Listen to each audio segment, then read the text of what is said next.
Naglungag kog ubi guys. Kaya kung himuon og ubi halaya. Lami kayo. Luto naman day ni oy. Umok naman kay siya. Pwede na. Ito na ning haonon. Umok na kay siya. Nga ato dayon ning imash. Nga human matangan nato timplahan day nato siya palami. Aron mo lami man ato na pong lutoon og otro. Ato lang ning hinahinayan og mash. Hinayan nato ni siya mash. Wala man tay masher, so magmantinir lang ta og luwag. Namash ko na po siya at ilalagay na natin ang tuno. Ito yung katas ng niyog or coconut cream. Tapos evaporated milk.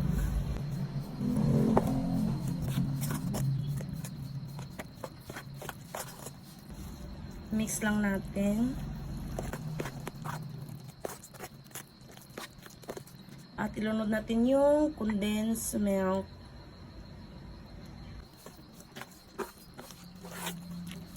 Haluin lang natin ng maigi bago natin isalang sa apoy.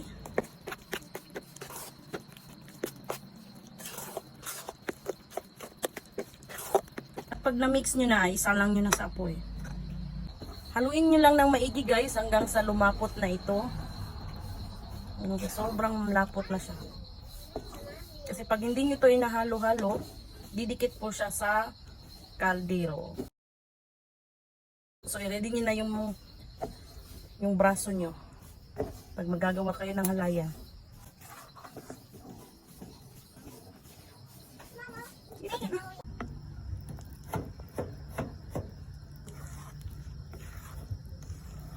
Malapit na po siyang maluto guys.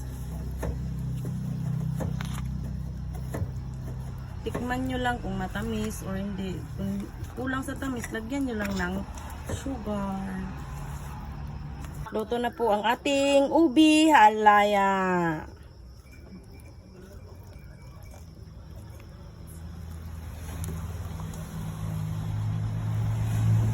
And thank you for watching. Bye!